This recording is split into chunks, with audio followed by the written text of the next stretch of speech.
यहाँ आती है। अंकल मेरी बाइक गुम हो गई है, बाइक आपके पास है, मुझे मेरे पास नहीं है, जाओ तलाश करो अपनी, मैंने तेरी मदद की है, तुझे उठाया है। आप इधर ठहरना, मैं अपने अब्बू को बुला के लाता हूँ। मैं रुका हूँ।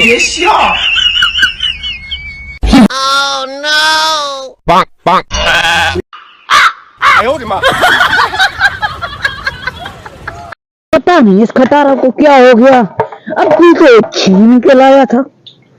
अब इसमें तो पेट्रोल ही नहीं है, लगता है किसी कंजूस का है। होंडा रखते हैं 2 लाख का, पेट्रोल नहीं डलवा सकते 200-300 का। अब इसे छोड़ के जाना पड़ेगा, नहीं तो आ गए तो मार पड़ेगी बहुत।